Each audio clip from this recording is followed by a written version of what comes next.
பொது வாழ்க்கைக்கு போனவங்க ஒரு காலமும் தொழிலில் ஜெயிச்சதும் கிடையாது. சுருக்க போன சில நேரம் கூட சொல்வேன், எஸ்கேடி ராஜன் எப்படி இருக்காருன்னா ஏகப்பட்ட நஷ்டத்தில் போயிட்டாராம் பொது வாழ்க்கையில் போய்.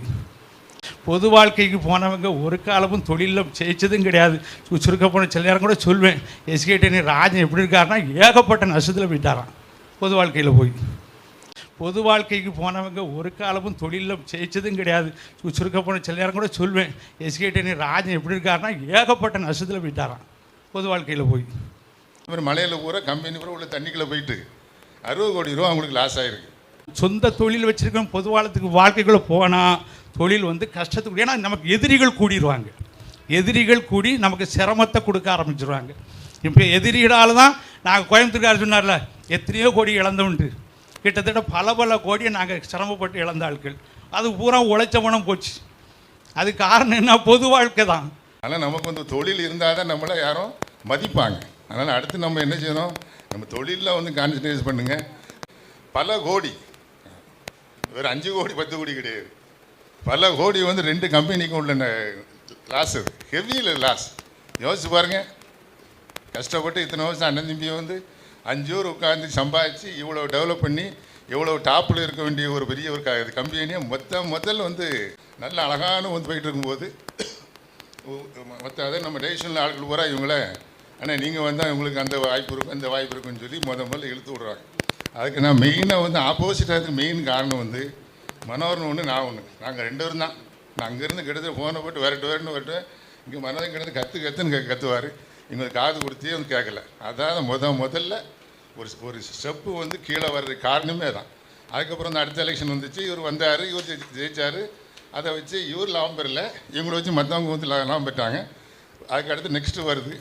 நெக்ஸ்ட்டு வந்தோன்னு எல்லோரும் இங்கேருந்து என்ன பண்ணுறாங்க, ஒட்டை பெட்டிச்சுன்னு போடுறாங்க. அந்த மாதிரி தூத்துக்குடியில் நிலா சீ போட்டு டைமண்ட் சீ போட்டு 2 இருக்காங்க. இவங்க அங்குள்ள டைசின்னு அவங்க தான் உட்காந்து ஆழ்ந்துட்டு இருக்காங்க. இவருடைய பணங்கள் பூரா ஏகப்பட்ட பணம் அவங்ககிட்ட இருக்குது. அப்போ அந்த நேரம் உண்மையில் இருந்துச்சு, அது இல்லைன்னு சொல்ல இருந்தது. அந்த பணத்தை நம்ம என்ன பண்ணியிருக்கணும், பேசாமல் தலையிடாமல் இருந்தாச்சுன்னா அந்த பணம் இன்றைக்கே இருந்திருக்கும், நம்ம இன்றைக்கி எங்கேயோ இருந்திருக்கலாம். சரி, அதெல்லாம் நடந்து போச்சு, அதை விடுங்க.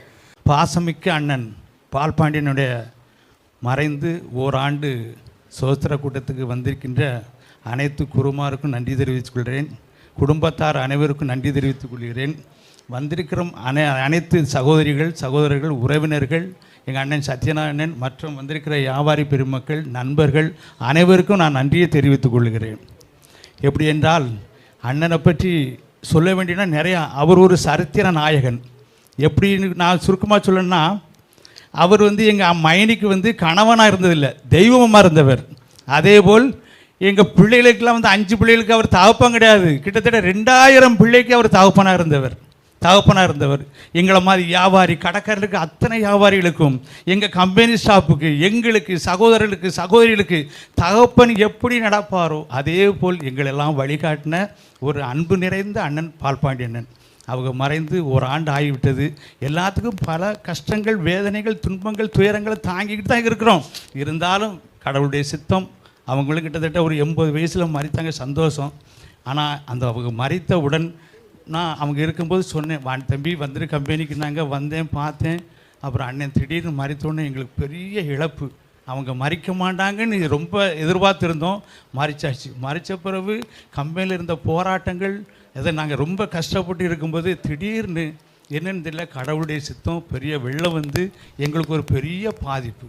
அந்த பாதிப்பை நினைக்கும் போது குடும்பமே திணறி போச்சு. திணறும்போது அண்ணன் மகன் சாலமன் அதை ஓடி ஆடி பிரயாசப்பட்டு அதில் நடந்து மன்றாடி அந்த நிறுவனத்தை அவ்வளோ மல்லு கட்டி கிடந்து செஞ்சான்.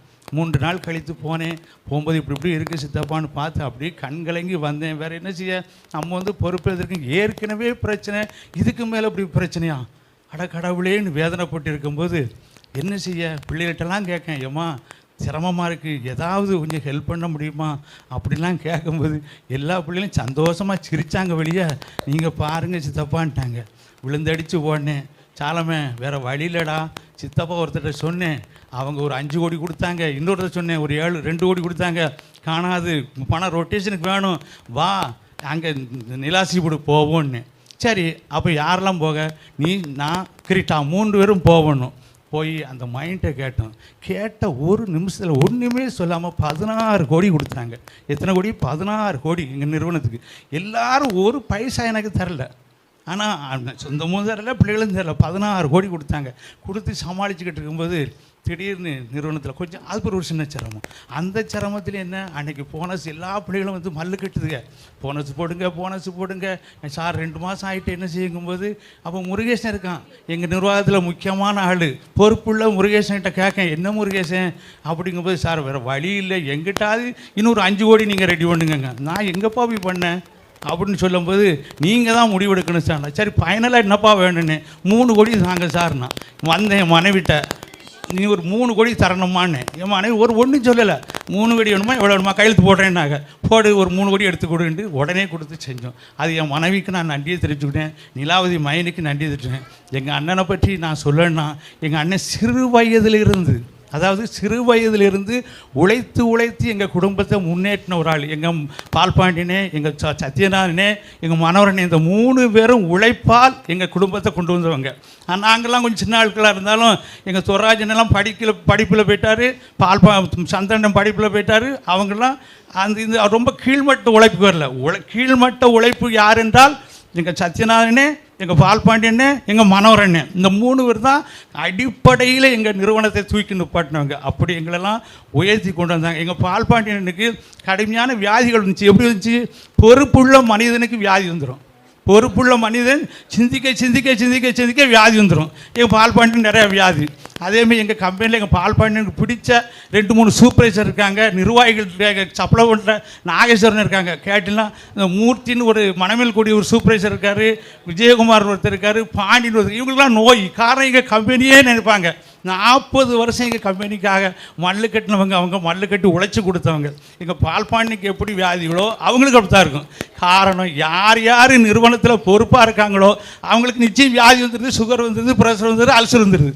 நல்லா சும்மா இருக்கிறவங்களுக்கு ஒன்றும் வர மாட்டேங்குது. என்ன அப்போ பொறுப்பில் உள்ளவங்களுக்கு வந்துருக்கு. இப்படி கஷ்டப்பட்டேன். சின்ன வயசில் எங்கள் அண்ணன் வந்து மண்டபத்தில் ஐயோ நாட்டு போடக்கல தொழில் பண்ணி இங்கே மூத்தண்ணே காளாசல் போட்டு அங்கே எங்களெல்லாம் கொண்டு வந்து தாப்பணும். எங்கள் ஐயாலாம் பெருசாக கண்டுக்கிட மாட்டார். எங்கள் அண்ணன் தான் எங்களை உயர்த்தினார். அங்கே காராமீன் எங்கள் அண்ணன் மாதிரி நல்லா பிடிப்பாங்க. எங்கள் சத்யநாராயணனும் எங்கள் மனோரணம் மாதிரி தொழில் பண்ணுறதுக்கு இந்த வட்டாரத்தில் யாருமே கிடையாது. எல்லா போட்லேயும் நான் 10 கூட 100 வந்தால் எங்கள் 2 போட்லேயும் நிறைஞ்சு தான் வரும். எங்கள் பால் பண்ண அவ்வளோத்தையும் காய போட்டு மல்லு கட்டி உப்படித்து விற்று அதை பணமாக்கி இப்படி சேர்த்து தான் ஒரு சீ ஃபுட் நிர்வாகத்தை கொண்டு வந்தாங்க. எங்கள் மாமா மூலியமாக கொண்டு வந்து கடையில் எங்கள் மாமா எங்களை கொஞ்சம் சின்ன பிரச்சனை இதாகி போச்சு. அப்போ எங்கள் பால் பண்ணை இருந்து இங்கே வந்து செய்யும்போது ஒன்றுக்கு 500 ரூபா மாதம் சம்பளம் கொடுக்க முடியாமல் எங்கள் நிலைமை இருக்கும்போது ஒரு கம்பெனிக்காரன் கொண்டு பாதி லீஸு கொடுக்காங்க. அது யார்? அஸ்வினி கம்பெனியில் கொண்டு லீஸு கொடுக்காங்க. அந்த லீஸு கொடுக்கும்போது அவன் என்ன விட்டான், 2-3 அண்ணனை சரி பண்ணி அந்த கம்பெனியே விலை பேசிவிட்டான். பேசி என்ன பண்ணிட்டான், எங்களை விரட்ட பார்க்கான். அப்போ இதில் பால் பண்ண இதில் ரொம்ப உஜாராக இருந்து அந்த இவனை விட்டுறக்கூடாதுப்பா, கொடுத்துடக்கூடாது அப்படின்னு கரண்ட் ஆஃப் பண்ணு. அப்போ இவங்களுக்கு மேலே ஒரு தைரியசாலி மச்சான் ஒருத்தர் இருக்கார், சாயுள்ள அசிரியாடான்னு. அவரை கூப்பிட்டு வந்து, மச்சான் இப்படி நம்ம கம்பெனியை ஏமாற்ற பார்க்கான், நீங்கள் தான் இதுக்கு முடிவெடுக்கணும், 2-3 பேரை சரி பண்ணி விட்டான் அவன், நீங்கள் தான் இது செய்யணும்னு சொல்லி அவர் இந்த கம்பெனிகிட்ட உள்ளே வந்தால் உன் தலையை அறுத்து விடுவேன்னு கேட்டார். இப்படி கேட்டு தான் அவனை விரட்டி விட்டு இன்றைக்கி இந்த நிறுவனத்தை கையில் கொண்டு வந்து அதை ரொம்ப முயற்சி பண்ணி நல்லா வளர்த்தாங்க, நல்லா செஞ்சாங்க. கஷ்டப்பட்டு எவ்வளவோ பாடுபட்டு இன்றைக்கி அவர் வந்து எப்படின்னா எல்லாத்தையும் சொந்தப்படி எல்லா பிள்ளைகளையும் நான் நல்லா வச்சுட்டார். எல்லா பிள்ளைகளும் கோடீஸ்வரியாக இருக்காங்க. கம்பெனி தான் கொஞ்சம் சிரமப்பட்டுக்கிட்டு.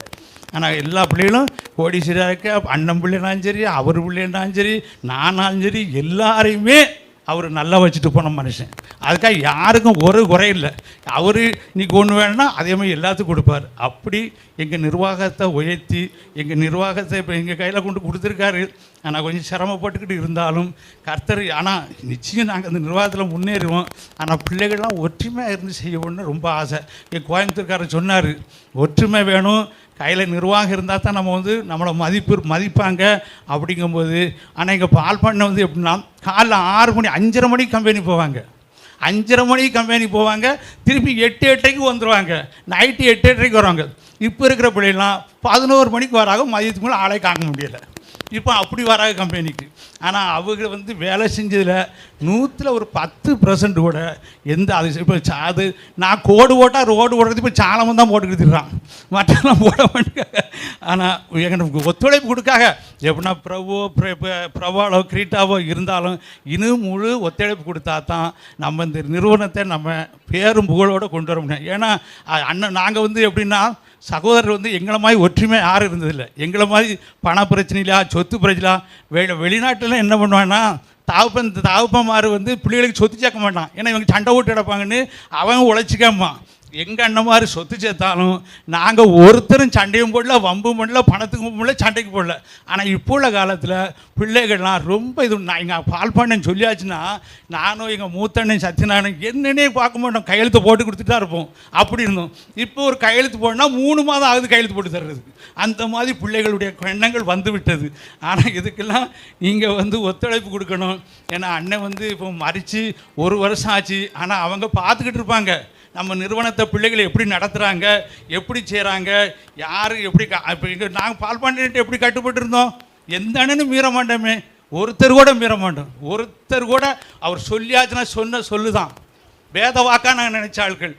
ஏன் எதுக்கு என்னன்னே கேட்க மாட்டோம். அப்படி இருந்தால் நாங்கள் இப்போ நீங்களும் அப்படி வரணும். வந்தால் தான் நம்ம இந்த நிறுவனத்தை கொண்டு போக முடியும்.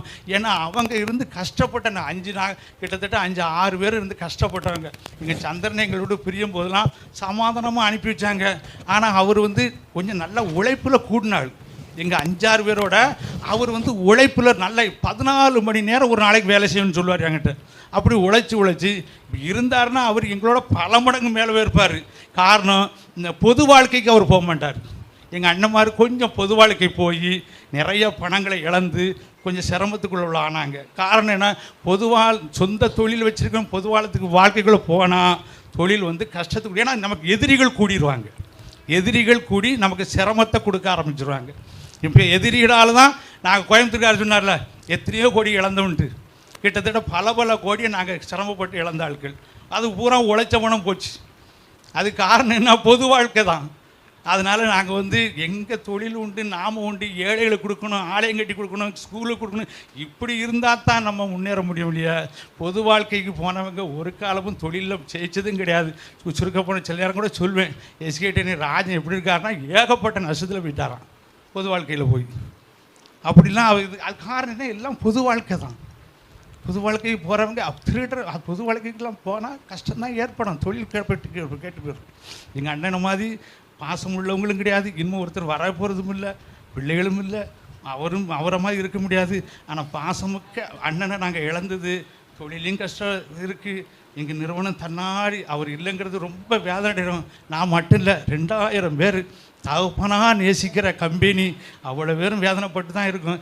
இருந்தாலும் அவங்க நிலைநாட்டின கம்பெனியை நாங்கள் விடக்கூடாது, வெற்றிகரமாக கொண்டு வரணுமேனு நாங்கள் எல்லாரும் முயற்சி எடுத்து செய்கிறோம். அதுக்கு எங்கள் பிரபாலாம் ரொம்ப உறுதுணையாக இருக்கணும்.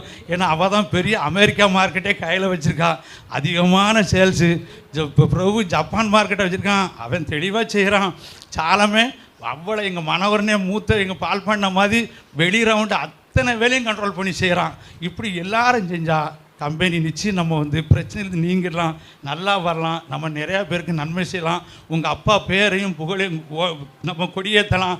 அவர் ஒரு சரித்திர நாயனாக விளங்குறத நம்ம நிச்சயம் நடத்தி காட்டுவோம் என்று சொல்லி இந்த கூட்டத்தை இந்த இதை பேச்சை முடித்துக்கிறேன். நன்றி. 83வது வருடம் அப்போ தான் உள்ள ஆகுறேன். எனக்கு அப்போ தான் வந்து மேரேஜின்னு சொல்லி செட்டில் ஆகுது. அப்போ அந்த மாதிரி பொண்ணு என்ன ஊர்னா அந்த வேம்பாருன்னு சொல்லி சொல்கிறாங்க. அப்போ எங்கள் ஊரில் வந்து ஒரு சிலவங்க வந்து எங்கள் அப்பாட்ட உட்காந்து பேசிக்கிட்டு இருக்காங்க, அந்த சந்திராவை வந்து கட்டி கொடுத்தீங்களே அந்த இடமா, அந்த இடம் இப்போ ரொம்ப டல்லாக போச்சு, அங்கிட்ட அவங்க ஒன்றுமே இல்லையே, அங்கே நீங்கள் எப்படி நீங்கள் பொண்ணு எடுத்தீங்கன்னு சொல்லி எங்கள் அப்பாட்ட எல்லாரும் கேட்காங்க. அப்போ எங்கள் அப்பா என்ன சொல்கிறாங்க, 6 மச்சினமாக இருக்குது, 6 மச்சினமாக இருக்குது. என் மகனுக்கு அந்த மாதிரி ஒரு ஆட்கள் தான் எனக்கு வேணும். அவங்க முரட்டுத்தனமான ஆள், ஏன் மகனும் அந்த மாதிரி ஆள் தான் அவங்களுக்கு வேணும்னு சொல்லி தான் நான் முதல்ல இந்த ஃபேமிலிக்குள்ள வந்து என்ட்ரு ஆகிறேன். ஏன்னா உள்ளே வந்தாச்சுன்னா அப்போ எனக்கு ரொம்ப நெருக்கமாக இருக்கிறது வந்து மனோகரன் நானும் தான் ரொம்ப ஒன்றா இருப்போம். வந்தாச்சுன்னு என் கூட ஒன்றா சுற்றுறவர். இதுக்கு இடையில வந்து பால்பனி மச்சான் என்னை கூடுவாங்க, என்ன மாப்பிள்ள அங்கேயே வச்சான் போயிட்டுருக்கல இங்கே வாங்கன்னு சொல்லுவாங்க. அவங்க கூட இன்றைக்கே ஒன்றா நான் வந்து கலந்துக்கிடுவேன். அப்போ தான் வியாபாரம் சம்மந்தப்பட்ட உட்காந்து செல்லாங்களை உட்காந்து ஆஃபீஸில் உட்காந்து பேசிக்கிட்டு இருப்போம். அப்போ அவங்க நம்ம இன்ஜினியர் என்ன சொன்னாங்க, இதை விற்றா போதுங்கிற மாதிரி ஒரு இதில் வந்து அந்த நேரத்தில் அவங்க இருந்தாங்க.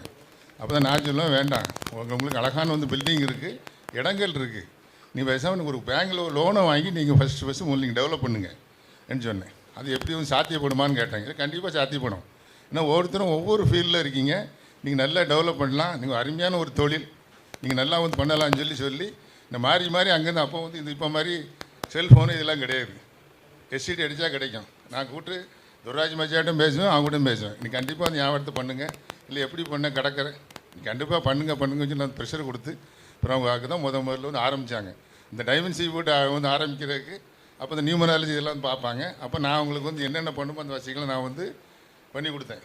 இப்போ அதில் எல்லாம் நம்பிக்கையாக இருந்தனால நம்ம அந்த வியாபாரத்துக்கு என்னென்ன பண்ணணுமோ போய் மெட்ராஸில் போகிறது, தேனி போகிறது, பில்டிங் கட்டுறது, சமாச்சாரம் பூரா கம்ப்ளீட்டாக உட்காந்து இருந்தோம். அப்போ நானும் பால் பண்ணி வச்சா வந்து பேக்கிட்டு இருப்பான். அப்போ இதுக்கு பணம் வேணும், விஷயம் வாங்குங்க, உங்களை ஆட்டோமேட்டிக்காக வாங்க, கொஞ்சம் கொஞ்சமாக டெவலப் ஆகும். அப்படி தான் கொஞ்சம் கொஞ்சமாக அப்படி டெவலப் ஆகிட்டே இருந்துச்சு. ஆனால் 91 வரைக்கும் வந்து அதே லெவலில் தான் இருந்துச்சு. ஆனால் கம்பெனி வந்து ரன் ஆகிட்டு இருக்கு. அதில் எந்த ஒன்று யாருக்கும் வந்து மாற்றுக்கிறது கிடையாது. அதுக்கு ஒரு கம்பெனி எப்படி இருக்குமோன்னு சொல்லி ஒரு சில மாற்றங்கள் வரும்போது தான் 93 வந்து மச்சான் வந்து அவங்க தனியாக வந்து அங்கே போகிறாங்க. அதுக்கப்புறம் தான் ஒரு அமோகமான ஒரு வளர்ச்சி.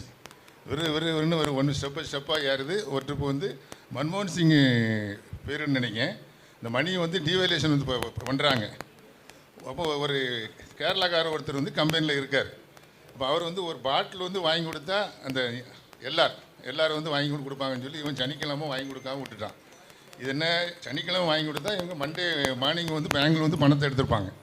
ஆனால் அன்றைக்கி வந்து அது என்ன ஆச்சுன்னா, அந்த ஒரு சின்ன ஒரு பாட்டில் சமாச்சாரம் எனக்கு நல்லா ஞாபகம் இருக்குது. பாட்டில் அவன் வந்து கொடுக்காம போயிட்டான். கொடுக்காதனால ஆஃபீஸில் என்ன செய்யிட்டான், அது ஒரு எல்லா ரெக்கார்ட்ஸையும் வந்து ட்ராயரில் போட்டு பூட்டிட்டு பாட்டு போயிட்டான். இப்போ இவங்க திங்கக்கிழமை போய் உட்காந்து வாங்கி திரும்ப அங்கேருந்து பைக்கில் வந்து அடிச்சுங்க வந்தால் மண்டே நைட்டு வந்து டாலர் வந்து டிவேல்யூஷன் ஆகுது.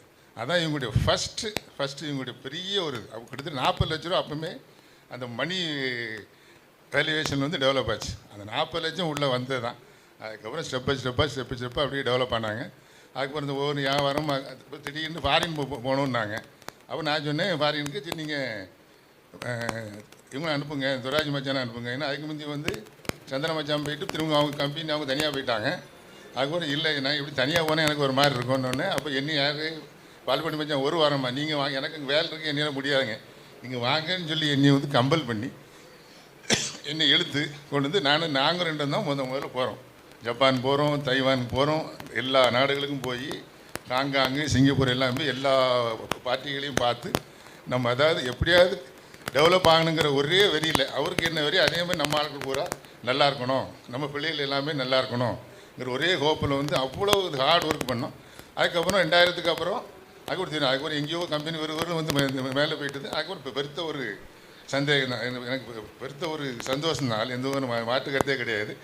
அதுக்கப்புறம் என்ன ஆகுதுன்னா, நல்ல அழகான வந்து போயிட்டு இருக்கும்போது மற்ற அதே நம்ம டெசிஷனில் ஆட்கள் பூரா இவங்கள, ஆனால் நீங்கள் வந்தால் உங்களுக்கு அந்த வாய்ப்பு இருக்கும், இந்த வாய்ப்பு இருக்குன்னு சொல்லி முதல்ல இழுத்து விட்றாங்க. அதுக்கு நான் மெயினாக வந்து ஆப்போசிட்டாக மெயின் காரணம் வந்து மனோகரன் ஒன்று, நான் ஒன்று, நாங்கள் 2 பேரும் தான். நான் அங்கேருந்து கிட்டத்தட்ட ஃபோனை போட்டு வரட்டுவேன். இங்கே மனோகரன் கிடந்து கற்றுன்னு கற்றுவார். இவங்களுக்கு காது கொடுத்தே வந்து கேட்கல. அதாவது முதல்ல ஒரு ஸ்டெப்பு வந்து கீழே வர்ற காரணமே தான். அதுக்கப்புறம் அந்த அடுத்த எலெக்ஷன் வந்துச்சு, இவர் வந்தார், இவர் ஜெயிச்சார். அதை வச்சு இவர் லாபம் பெறல, இவங்களை வச்சு மற்றவங்க வந்து லாபம் பெற்றாங்க. அதுக்கு அடுத்து நெக்ஸ்ட்டு வருது. நெக்ஸ்ட்டு வந்தோன்னு எல்லோரும் இங்கேருந்து என்ன பண்ணுறாங்க, மொட்டை பெடிச்சுன்னு போடுறாங்க. அந்த மாதிரி தூத்துக்குடியில் நிலா சீ போட்டு டைமண்ட் சீ போட்டு 2 இதுக்கு இருக்காங்க. இவங்க அங்குள்ள டைஷின்னு அவங்க தான் உட்காந்து ஆழ்ந்துட்டு இருக்காங்க. இவரோட பணங்கள் பூரா ஏகப்பட்ட பணம் அவங்ககிட்ட இருக்குது. அப்போ அந்த நேரம் உண்மையில் இருந்துச்சு, அது இல்லைன்னு சொல்ல இருந்தது. அந்த பணத்தை நம்ம வந்து என்ன பண்ணியிருக்கணும், பேசாமல் தலையிடாமல் இருந்தாச்சுன்னா அந்த பணம் இன்றைக்கே இருந்திருக்கும், நம்ம இன்றைக்கி எங்கேயோ இருந்திருக்கலாம். சரி, அதெல்லாம் நடந்து போச்சு, அது விடுங்க. அப்போ அங்கேருந்து அந்த இதெல்லாம் நடந்து கம்ப்ளீட்டாக முடிச்சாச்சு. அதில் பட்ட நஷ்டம் வந்து நான் யார்ட்டையும் வந்து நான் வந்து சொல்லக்கூடாது. பல கோடி, வேறு 5 கோடி 10 கோடி கிடையாது, பல கோடி வந்து 2 கம்பெனிக்கும் உள்ள லாஸ். ஹெவியில் லாஸ். யோசிச்சு பாருங்கள், கஷ்டப்பட்டு இத்தனை வருஷம் அண்ணன் தம்பியை வந்து 5 ஊர் உட்காந்து சம்பாதிச்சு இவ்வளோ டெவலப் பண்ணி எவ்வளோ டாப்பில் இருக்க வேண்டிய ஒரு பெரிய ஒரு கம்பெனியை முதல்ல வந்து அதான். அப்போ நாங்கள் வந்து இவங்க இங்கேருந்து அடிக்காங்க, உங்களுக்கு ஏதாவது கோயம்புத்தூரில் ஏதாவது ஆடிட்டு இருக்காங்களான்னு சொல்லி பாருங்கன்னு சொல்லி. அப்போ நான் போய் அங்கேயும் பார்க்கேன். அங்கே ஜாயின்ட் கமிஷனர் இருக்காரு, எங்களுக்கு நல்லா தெரியும் அவர். அந்த இதை பண்ணதே நான் தான் சொல்கிறாரு. அப்போ என்ன காரணங்கும் போது அவர் காட்டார், ஒரு 100 இதை காட்டுறாரு. அவ்வளோ மெயிலு ரெக்கார்டு எல்லாத்தையும் எடுத்து இங்கே டேபிளில் போடுறாரு. இவ்வளோ நாங்கள் எப்படி பண்ணாமல் இருக்க முடியும்? அங்கேருந்து தான் வந்தாங்க, ஸ்பெஷல் டீம் வந்தாங்க. அதில் நமக்கு வேண்டியாக்கள் 2 வந்தாங்க.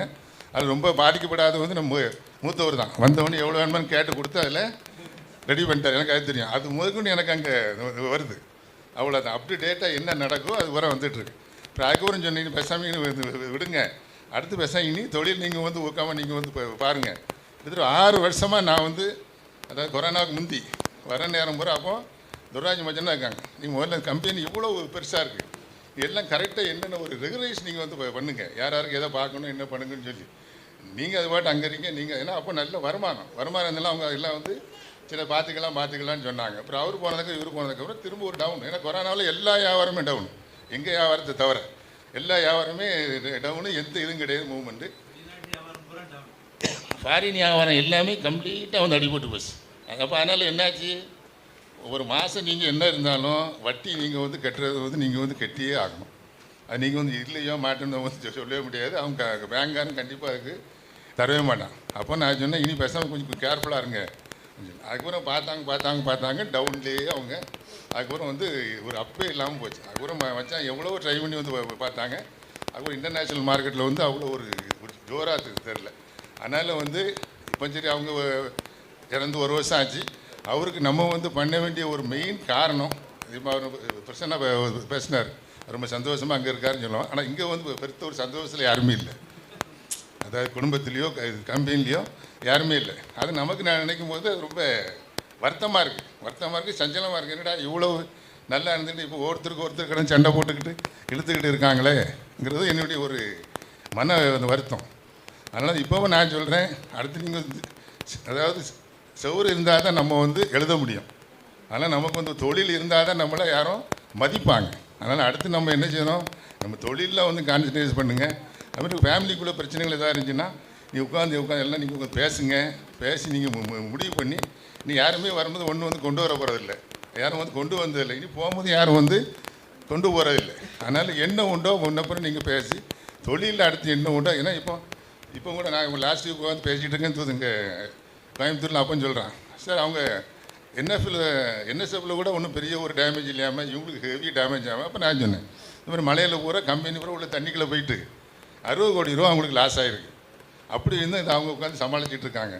இனி எப்படியும் 1 வருஷம் 2 வருஷம் ஆச்சுன்னா கண்டிப்பாக கம்பெனி டெவலப் ஆகும்.